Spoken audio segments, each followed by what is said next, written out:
Welcome to news wise. मैं हूं आरिफा नूर। आज प्रोग्राम में सबसे पहले हम बात करेंगे जो अफसोसनाक वाक़या जड़ावाला में पेश आया। इसकी मज़म्मत जितनी भी की जाए कम है, बल्कि ये भी कहना चाहिए कि पाकिस्तानी लोग जो सारी कौम है उसके सर शर्म से झुक गए हैं। गुज़िश्ता रोज़ जी ये पंजाब के शहर जड़ावाला में वाक़या पेश आया। पहले तौहीने मज़हब का इल्ज़ाम लगाया गया, उसके बाद जो हजूम था उसको इकट्ठा किया गया। उसने गिरजा घरों को और जो मसीही बिरादरी है उनके दर्जनों मकानात, गाड़ियों को और मालो असबाब को आग लगाई है। कहा यह जा रहा है कि जो मुकामी असिस्टेंट कमिश्नर थे उनके दफ्तर पर भी हमला किया गया है। वाक़या शुरू हुआ था इल्ज़ामात के साथ, दो मसीही भाइयों पर इल्ज़ाम लगा, उसके बाद सिचुएशन इतनी ख़राब हुई और इतनी ये वैंडलिज़म वहाँ हुई कि अब दिन की आखिर तक पंजाब हुकूमत ने रेंजर्स को भी तलब कर लिया। कहा अब ये जा रहा है कि एलीट फोर्स समेत पुलिस भी, जो 3000 पुलिस एहलकार हैं वो भी वहाँ तैनात कर दिए गए हैं। 600 अफराद जो हैं उनके ख़िलाफ़ दहशत गर्दी के मुकदमात भी दर्ज कर लिए गए हैं। और जो एक वीडियो सामने आई थी कि एक जो आदमी है वो एक मस्जिद में इकट्ठा कर रहे लोगों को, उनको इश्तियाल दिला रहा है, उसको भी अरेस्ट कर लिया गया है इस वीडियो के बाद।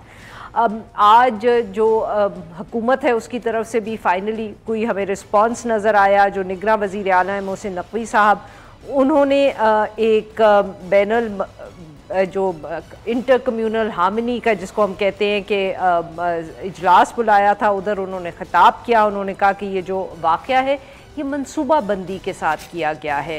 उन्होंने कहा कि हर साजिश को हम नाकाम बनाएंगे और बहुत अफसोस का उन्होंने इजहार किया। ऑब्वियसली एक मुश्तरका जो एलामिया है वो भी सामने आया है, मज़म्मत की गई है सब वाक़यात की। उसके अंदर ताहिर अशरफी भी वहाँ बोले।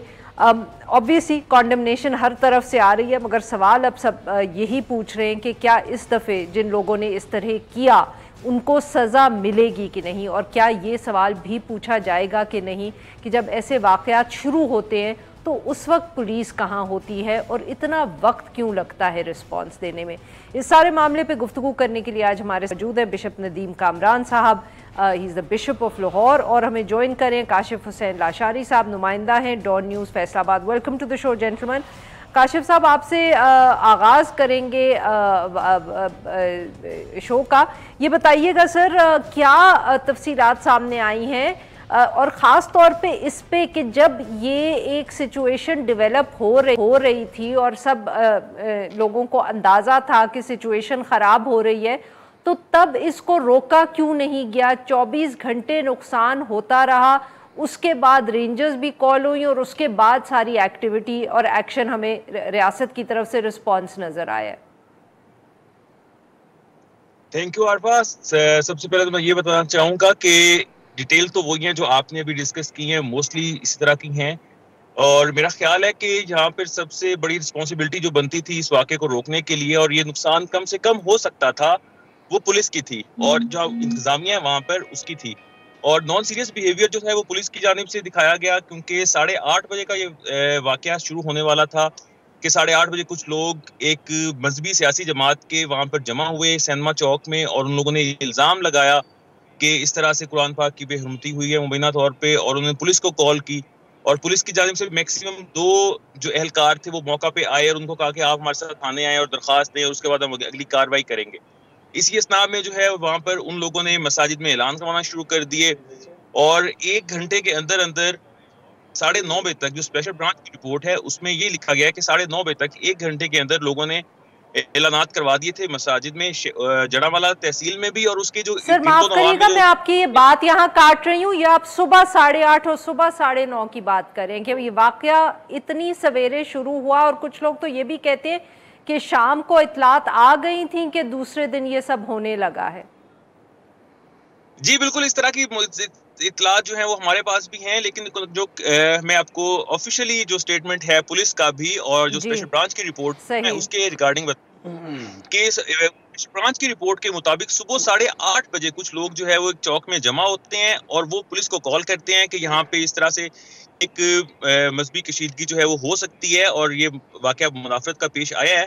लेकिन जो पुलिस है वो उस पर निहायत सुस्त रवि का मुजाहरा करती है, जिसके बाद लोगों ने मसाजिद में ऐलान करवाना शुरू कर दिए। और गितो नवा में जो इतलात, अब क्योंकि हमारे यहाँ इतलात फैलती हुई बहुत तेजी से है और फिर वैसे भी सोशल मीडिया का दौर है, तो लोग वहां पर इकट्ठे बहुत जल्दी होना शुरू हो गए थे। मैक्सिमम 1 घंटे का टाइम जो है पुलिस के पास जरूर था, उस मामले को कम से कम रोक सकते थे, और अगर रोक नहीं भी सकते तो इतना जरूर कर सकते थे कि नुकसान कम से कम हो।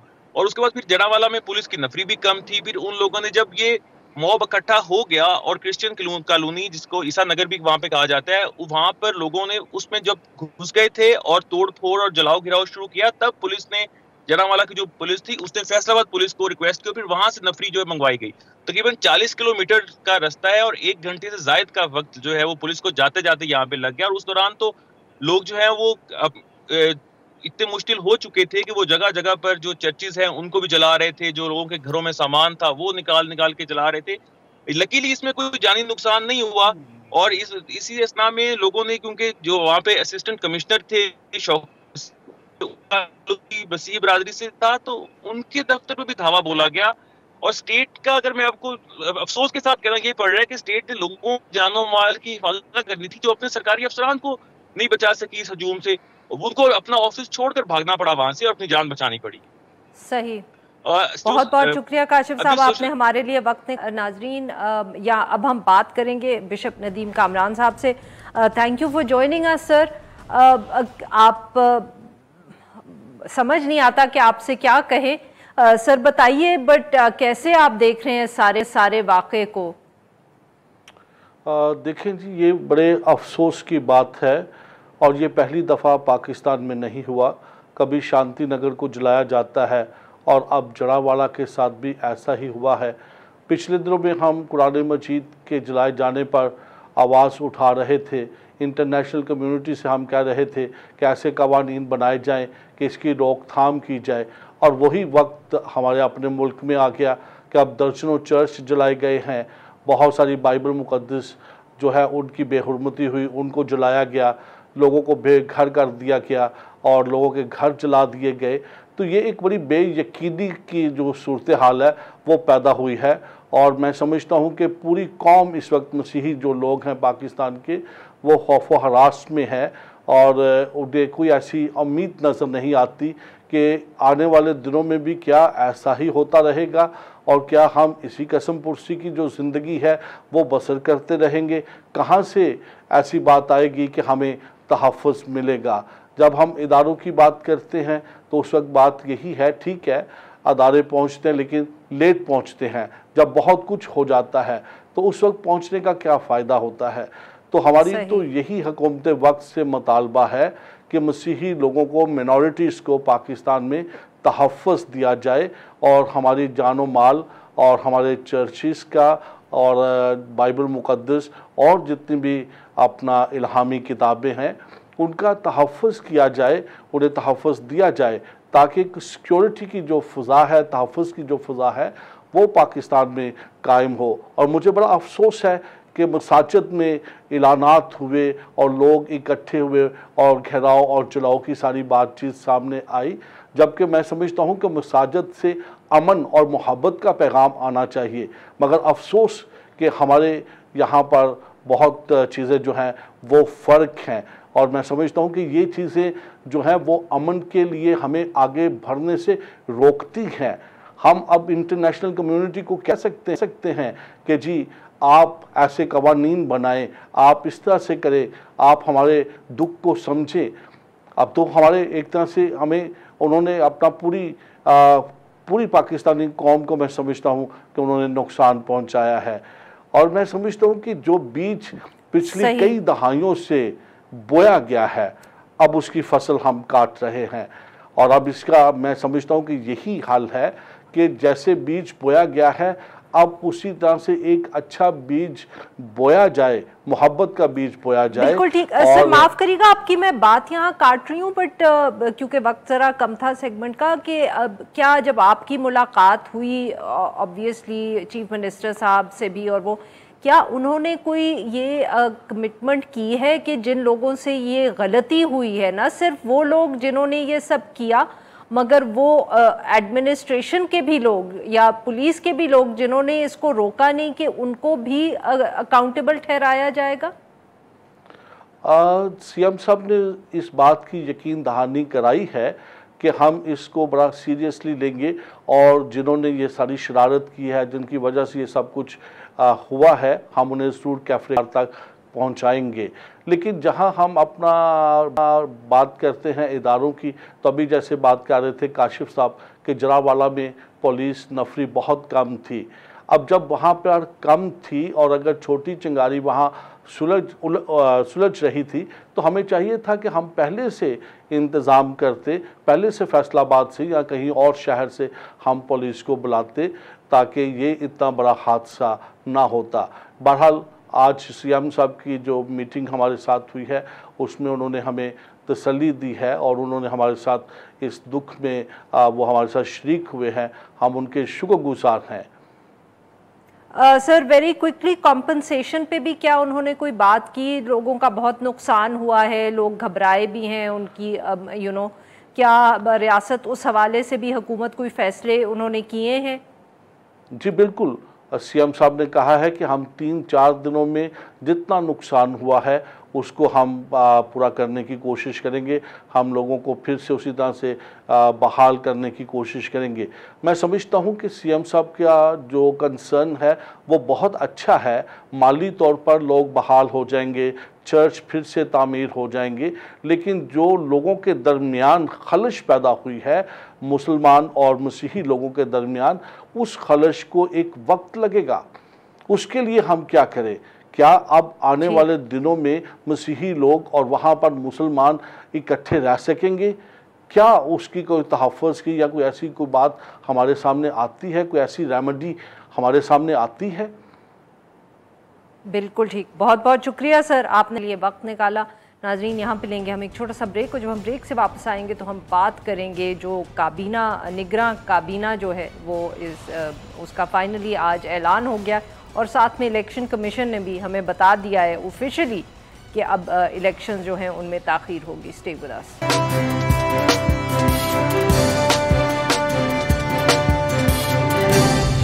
वेलकम बैक नाजरीन। प्रोग्राम के इस हिस्से में बात करेंगे आज की जो 2 बड़ी सियासी खबरें हैं। एक तो 6 दिन लगे, बहुत कयासराई हुई, और अगर कुछ हम ट्वीट्स पर जाएं तो लगता है कि तकरीबन 2 काबीना जो थी, निगरां काबीना, वो बनी, उसके बाद फैसले तब्दील हुए, और फाइनली आज एक 16 मेंबर काबीना जो है उसने हल्फ लिया।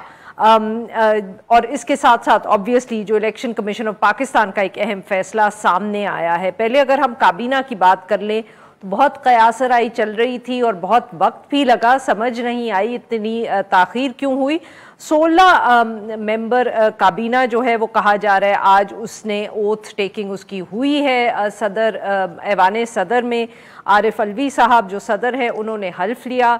तकरीब में जो वज़ीर आज़म अनवार काकड़ साहब थे वो भी मौजूद थे। इन 16 मेंबर्स में जो है स्पेशल एडवाइज़र्स भी मौजूद हैं। अभी तक जो नाम सामने आए हैं जो कंफर्म्ड हैं उनमें जलील अब्बास जिलानी साहब, डॉक्टर उमर सैफ, गौहर एजाज, सरफराज बुख्ती, मुर्तज़ा सुलंगी, शमशाद अख्तर, जमाल शाह, डॉक्टर नदीम जान, मोहम्मद समी, अहमद इरफान असलम, शाहिद अशरफ तारड़, अनीक अहमद, अनवर अली हैदर साहब शामिल हैं।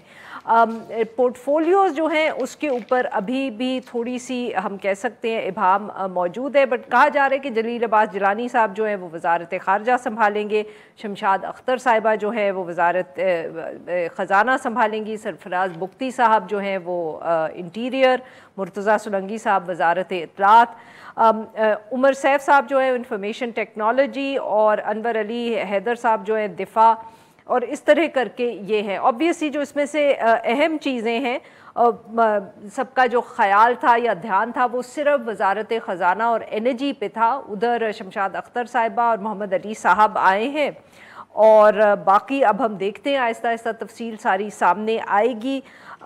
इसके साथ साथ बहुत अहम बात कि आज जैसे ही काबीना ने हल्फ लिया तो साथ में ये खबर भी आ गई कि इलेक्शन कमीशन ने फ़ैसला कर लिया है कि वो हल्का बंदियाँ करेंगे, क्योंकि CCI से पास हो गई थी, नोटिफिकेशन जारी हो गई थी जो सेंसस हुआ था, और अब इलेक्शन कमीशन ने ये कहा है कि वो मिड दिसंबर यानी कि 15 दिसंबर तक वो सारी हल्का बंदियाँ करेंगे। तो क्लियरली फिर इलेक्शंस का स्केड्यूल तो उसके बाद ही सामने आएगा। इन बहुत अहम डेवलपमेंट्स हैं जी। आज हम बात करेंगे, ज़रार खोड़ो साहब हमारे साथ मौजूद हैं, एंकर पर्सन है डॉन न्यूज़ प्रोग्राम ज़रा हटके के हमारे कॉलीग हैं, सीनियर सहाफ़ी हैं। हमें ज्वाइन किया आमिर ज़िया साहब ने, सीनियर सहाफ़ी और तज्ज़ियाकार हैं। इन दोनों से हम गुफ्तगू का आगाज़ करेंगे।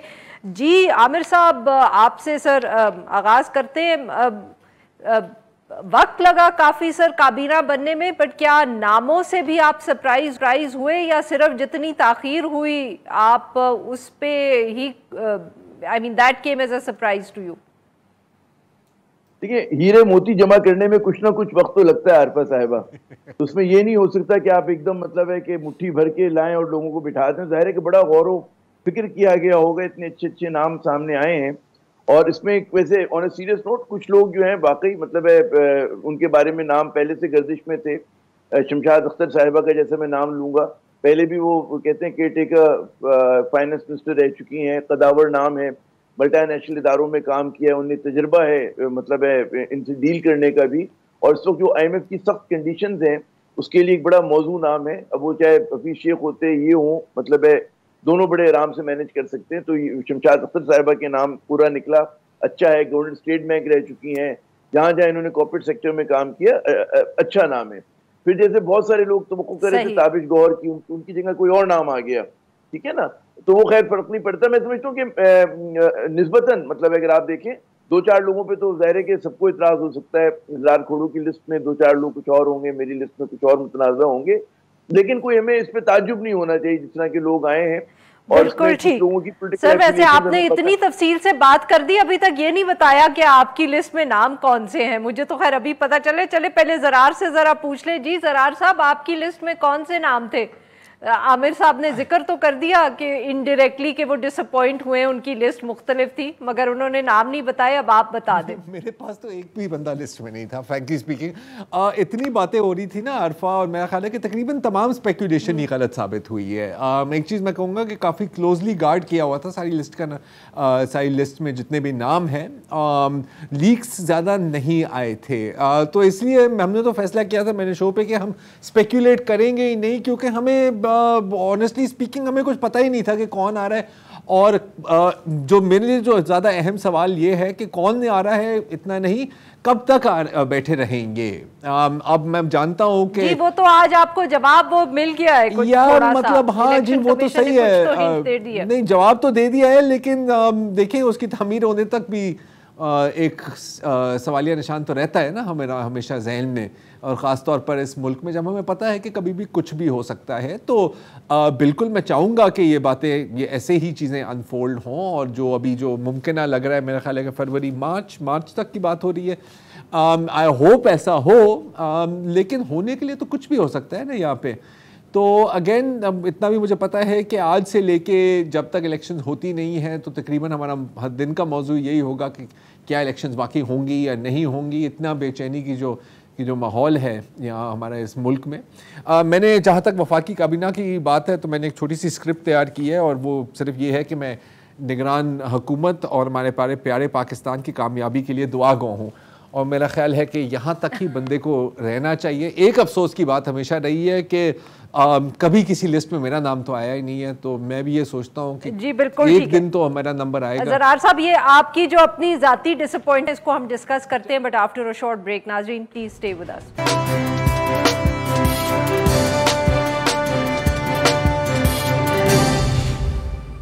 वेलकम बैक नाजरीन। हम बात कर रहे हैं ज़रार खोड़ो साहब से, आमिर ज़िया साहब से, और हमें ज्वाइन किया है मुनीज़े जहांगीर साहिबा ने। ये भी सीनियर सहाफ़ी और एंकर पर्सन है।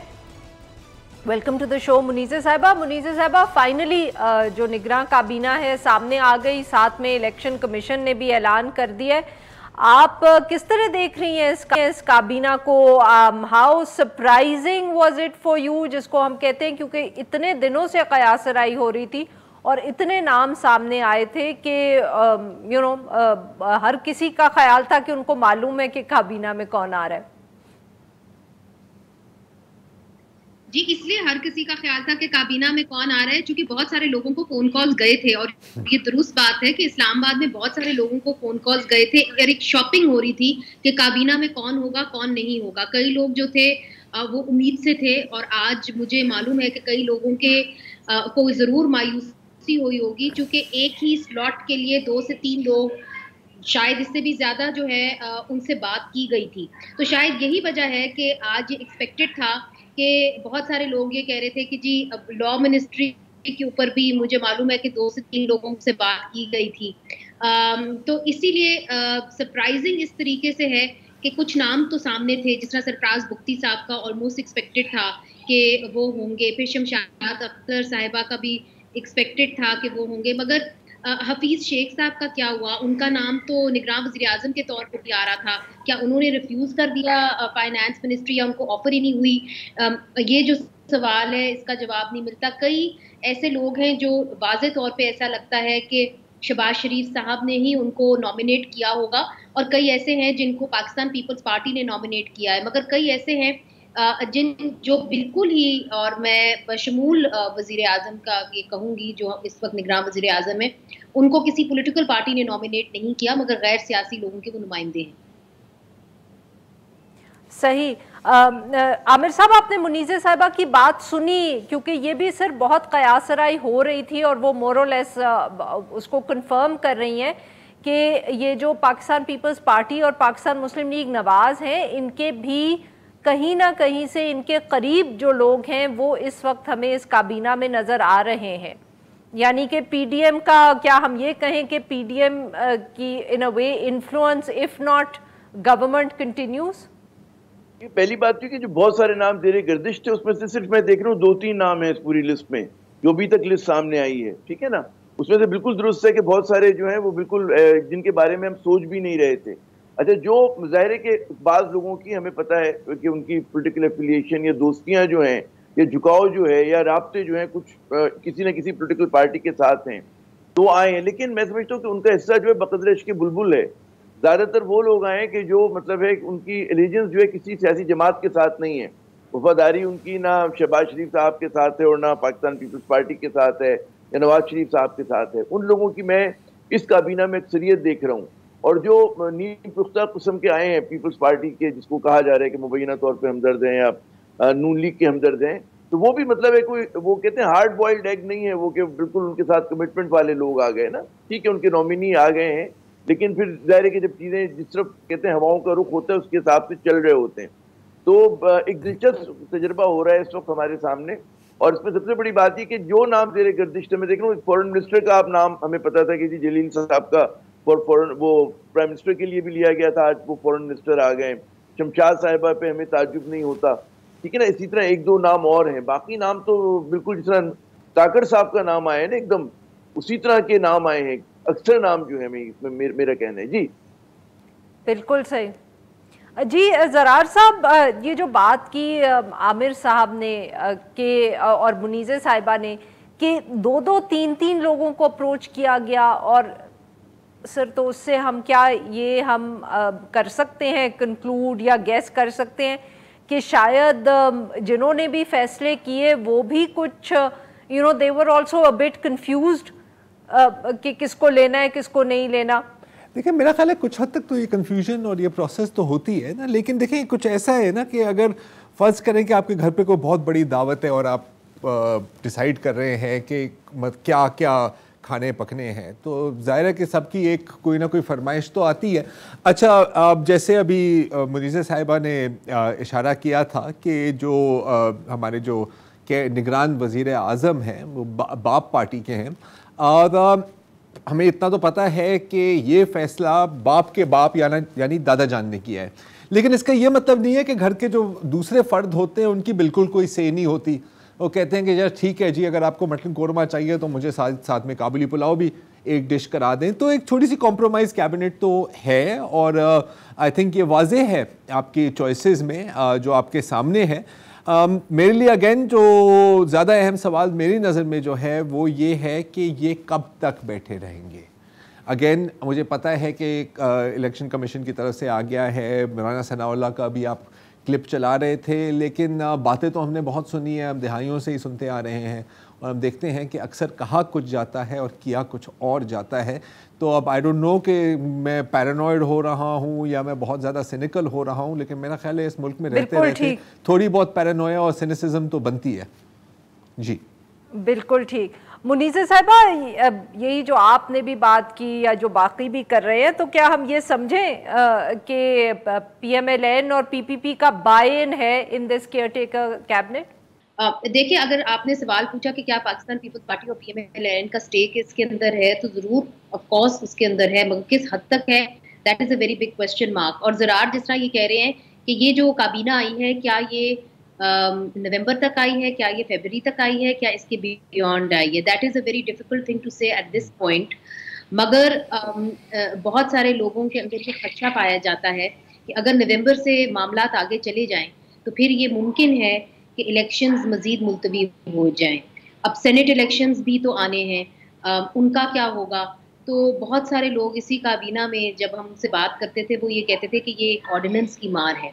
सो अब ये देखना होगा कि किस तरीके से मामला को कानूनी तौर पे सुलझाया या हम कह दें उलझाया जाएगा कि जो है इसी काबीना को या इसी सेटअप को आगे लेके जाए। That is the real big question. Are they here to stay और आर दे जिस तरह एंगल साहब कहते हैं अंडरटेकर हैं कि केयरटेकर। हाँ, मैं इसके साथ एक और जुमला शामिल करना चाह रहा हूँ कि वेरी क्विकली ज़रार साहब मुझे ब्रेक देनी है। सॉरी, हाँ जल्दी क्विकली आई एम सेइंग कि वही बात है ना कि ये ट्रांजिशन के लिए आए हैं या ट्रांसफॉर्मेशन के लिए आए हैं, ये सवाल बनता है। बिल्कुल सही जी। नाजरीन, यहाँ पे लेते हैं सब ब्रेक। जब हम ब्रेक से वापस आएंगे अपने मेहमानों से गुफ्तगू जारी रखेंगे। स्टे विद अस।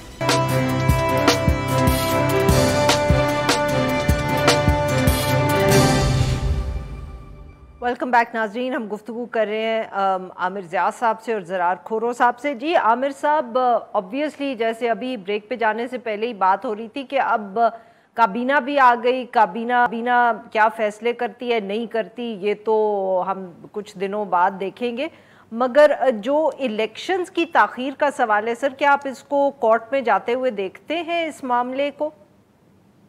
कि पहली बात तो ये हमें समझनी चाहिए कि जब मरदमशुमारी का इन्होंने कर लिया फैसला कि उसके तहत होगी, नई मरदमशुमारी के तहत, तो ये ताख़ीर जो थी होनी थी, इस पे हमें मतलब है ताज्जुब नहीं करना चाहिए। और उसका जो राह हमवार की वो PDM की जमातों ने की, जो हमारी पोलिटिकल इस्टेब्लिशमेंट है उसने कहते हैं हंसी खुशी ये काम किया। ठीक है, पीपल्स पार्टी से एक दो आवाज़ें आ रही हैं एहतजाज की, कुछ तहफ़्फ़ुज़ात के इज़हार जो है नून लीग के भी बाज़ रहनुमा करें, लेकिन इनकी जो मरकज़ी क़यादत है, जब तक उनके आशीर्वाद नहीं थे तो ये काम हो नहीं सकता था। ज़ाहिर है कि जब आपने डिलिमिटेशन दोबारा करानी तो उसके लिए सारे जो स्टेप्स हैं, 10 स्टेप जो भी इलेक्शन कमीशन के नोटिफिकेशन में भी उनको तो पूरा करना पड़ेगा, आपको वोटर्स लिस्ट भी बनानी पड़ेगी। अब ज़्यादा हम सवाल ये कि क्या फरवरी, अब जैसे बाज़ लोग तो इस खदशे का इजहार करेंगे जी मार्च और बियॉन्ड मार्च, लेकिन चले हम कहते हैं फेस वैल्यू पर यकीन रखते हुए कहते हैं कि जी फरवरी में इंतखाबात इंशाल्लाह हो जाने चाहिए, क्योंकि अगर नहीं होते तो ज़्यादा फिर पेचीदगी होगी, क्योंकि मार्च में आपके बहुत सारे सेनेटर्स रिटायर हो रहे हैं, तो ये आपको बहुत सारी चीज़ें अगर आप नहीं कराते इलेक्शन, और उसके लिए क्या नई तादील लेकर आएंगे, क्या नया बहाना लेकर आएंगे, तो इलेक्शन तो होना है। और उससे ज़्यादा अगर ताख़ीर होती है, हो सकता है कि मैं खुश फहमूँ ज़रार खोड़ो कहें कि यार आप बड़ा मतलब है कि बिला वजह इस उम्मीद का इज़हार कर रहे हैं, लेकिन मुझे समझ में नहीं आता कोई आईनी कोई आपको जवाब तलाश करना पड़ेगा। और क्या जो नए सुप्रीम कोर्ट के चीफ जस्टिस सर, क्या हमने कोई आईनी जवाब कहाँ तलाश किया जब ये पंजाब और खैबर पख्तूनख्वा की जो काउंटर आर्ग्यूमेंट आता है वो ये आता है कि जी पंजाब में आपने 90 रोज की ओवरशूट किया, KP में किया, किसने पूछा? और अगर यहाँ पर भी आप कर लेंगे तो कौन पूछने वाला है, तो क्या होगा? लेकिन मेरे ख्याल में विफाक की सतह के ऊपर जरा सा मतलब है एक हमें खुश गुमा होना चाहिए, हमें उम्मीद करनी चाहिए और उस वक्त तक तालियां बजाते रहना चाहिए कि भाई फरवरी में होंगे, ताकि किसी के दिल में इस बात का इरादा भी हो तो वो पीछे हट जाए, तो फरवरी से आगे मतलब ज़रार साहब, यही जो बात आमिर साहब ने की है सर, सेनेट का वो जिक्र कर रहे हैं सर, पर I mean if you allow me to be you know the sceptic here, तो मैं पूछूंगी कि जहां हमने 2 सूबे चला लिए हुकूमतों के बगैर, जहां अब हम 4-5 महीने की ताख़ीर कर लेंगे नेशनल असेंबली में, तो सेनेट भी आधी ना हुई तो क्या फ़र्क पड़ जाएगा? देखिए, मैं तो इस पे ज़्यादा आपके साथ ही हूँ कि जब करना होता है तो आप कर लेते हैं, लेकिन to give credit to the counter argument, जितनी ये देर चलती रहेगी ना निगरान सेटअप, तो और कुछ नहीं तो अपनी थोड़ी सी फेस सेविंग के लिए ही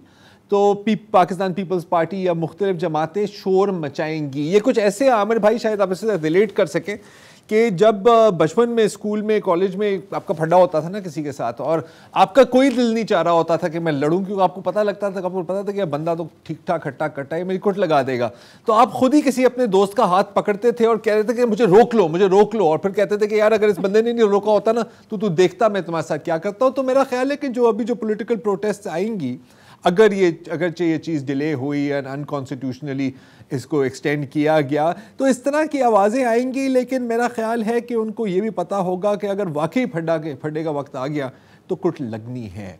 तो मैं तो इसमें आप ये देखें कि ये जरदारी साहब की तरफ से नहीं आ रहा, बिलावल नहीं कह रहे, शरीफ खानदान नहीं कह रहा, अब बेचारे रज़ा रब्बानी कह रहे हैं, वही ना, का कोई फर्क नहीं पड़ता, मतलब है ना, और जो सेकंड टियर या उस तरह के लोग कह रहे हैं, तो असल तो जो इनकी मरकजी लीडरशिप है उसने हथियार डाले हुए हैं, वो तैयार है, हाँ, वो पार्ट ऑफ द वो है, प्लान है। हाँ, अच्छा, ये भी तो पार्ट ऑफ द प्लान ही होता है ना एक तरह से, जैसे आप कह रहे हैं ना आमिर भाई कि चलो यार मैं नहीं कहता तू कह दे, हाँ ये मैं नहीं कह सकता उससे करा दे। तो आई मीन रज़ा रब्बानी साहब की I have a lot of respect for him, लेकिन वो काफ़ी यूजफुल भी रहते हैं इन मामलात में ना, कि जो चीज़ें आप खुद नहीं कम्युनिकेट कर सकती, टॉप लीडरशिप नहीं कम्युनिकेट कर सकती, वो इनको बोलने दे। अच्छा, मैं ये नहीं कह रहा कि उनको वो लाइन डिक्टेट की गई है, उनको पता है उसने ये बोलना है, तो उसको बोलने दो, कम से कम फेस सेविंग के लिए आप कहेंगे कि यार किसी ने तो आवाज़ उठाई।